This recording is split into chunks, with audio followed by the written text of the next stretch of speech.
너는 너의 가진 것을 다 팔아 이웃들에게 나눠주고 그에 대한 대가를 바라지 않고 그대로 다 나눠주고 나를 따르라 라고 하셨습니다.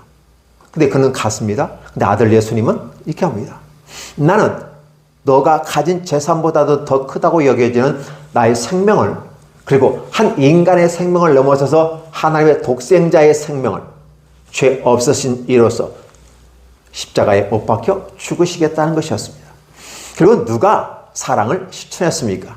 젊은 청년은 율법을 지킴으로 말미암아 구원을 얻어 영생을 얻을 수 있다고 강조했습니다. 그건 제가 어렸을 때부터 다 지켰습니다 라고 얘기했습니다.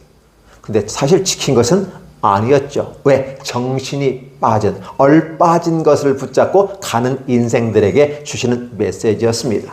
그런데 예수님께서는 이 땅에 오셔서 바로 그런 얼빠진 정신이 아니라 바르고도 정확고 온전한 것, 바로 하나님의 사랑을 그대로 실천한 것이었습니다. 따라서 예수님은 우리의 복음이 되는 것이고 천국이 시작됐다고 말합니다. 그래서 이 복음이라고 하는 것은 사실 이것저것 따져볼 수도 많지만 가장 중요한 그 복음을 쫙 짜버리면 두 가지가 나오는데 구약과 신약으로 나오고 그걸 쥐어 짜버리니까 사랑이 나오더라는 것입니다. 그리고 사랑으로서 전철되어졌을 때, 사랑으로 종착역에 이르렀을 때 비로소 영생에 이를 수 있다라는 것이었습니다. 근데 그 영생을 이루는데 중요한 것은 사랑으로 우리가 나가겠는데 문제는 뭐냐면 먼저 씻어야 된다. 먼저 용서를 받아야 된다는 것이었습니다. 하나님의 말씀을 거역하고 불순종해서 쫓겨난 그들은 쫓겨났으니까 더 이상 그걸로 대가를 지불한 겁니까? 지불했는지를 몰라도 죽음에 이르게 되는 것이었어요.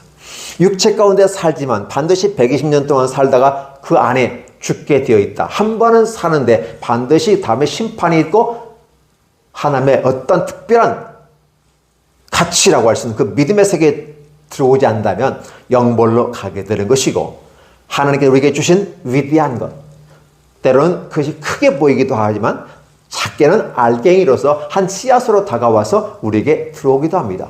크든 작든 관계없어요.